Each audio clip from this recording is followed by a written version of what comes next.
அர்ஜுனா என்கின்ற ஒரு பாராளுமன்ற உறுப்பினர் அவர்கள் எங்களுடைய மார்க்கம் சம்பந்தமாகவும் அந்த விவாகரத்து சட்ட திட்டங்கள் மாற்றப்பட வேண்டும் என்ற பிரச்சனைகளை இங்கே முன்வைத்திருந்தார். உண்மையில் கவலையான விடயம் என்னவென்றால் எங்களுடைய சுமார் உங்களுக்கு தெரியும் 1400 ஆண்டுகளுக்கு முதல் இஸ்லாம் மார்க்கம் என்ற ஒன்று ஒட்டுமொத்த முஸ்லிம் மக்களுக்கு மாத்திரமல்ல ஒட்டுமொத்த உலகத்தில் படைக்கப்பட்ட அனைத்து மானிடர்களுக்கும் உலகம் அழியும் வரைக்குமான ஒரு பூர்த்தியான மார்க்கம் தான் இஸ்லாம் மார்க்கம் என்பதை அவர்களுக்கு நான் இந்த இடத்திலே கூறிக்கொள்கின்றேன். அந்த எங்களுடைய மார்க்கத்திலே ஒரு பெண்கள் எவ்வாறு நடத்தப்பட வேண்டும், பெண் உரிமை சட்டம் என்றால் என்ன, விவாக சட்டம் என்றால் என்ன, விவாகரத்து சட்டம் என்றால் என்ன, ஒட்டுமொத்த அனைத்து சட்டங்களுமே தெளிவான முறையிலே எங்க வகுத்த ஒரு மார்க்கம் தான் இஸ்லாமிய மார்க்கம். எங்களுடைய தேவையில்லாமல் அர்ஜுனா என்கின்ற எங்களுடைய கௌரவ பாராளுமன்ற உறுப்பினர்கள் எங்களுடைய இந்த விஷயத்திலே மூக்க நுழைப்பதை விடுத்து அவர்களுடைய தேச வளமை சட்டம் என்கின்ற அந்த சட்டத்தை மாற்றுகின்ற அதிலும் அவர்களுடைய மார்க்கத்திலே இருக்கின்ற தேச வளமை சட்டம் சம்பந்தமான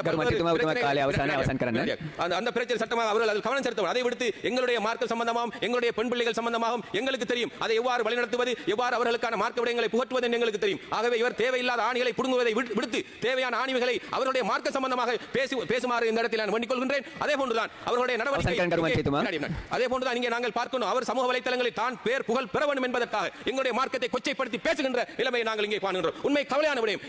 இவர் நல்ல ஒரு வைத்தியத்தை பெற வேண்டும் என்று நான் இந்த இடத்திலே கூறிக்கொள்கிறேன். ஏனென்றால் அவருடைய ஒட்டுமொத்த நடவடிக்கையும் எங்களுடைய மனதை புண்படுத்துகின்ற வகையிலே இங்கே நிகழ்கின்றது. ஆகவே அவர் இவ்வாறான நடவடிக்கையில் இருந்து பிரச்சனைகளை ஏற்படுத்த வேண்டும் தெளிவான முறையிலே சபாநாயகர் அவர்களே நீங்கள் இவருக்கு சரியான புத்திமதிகளை சொல்லி பாராளுமன்றத்தை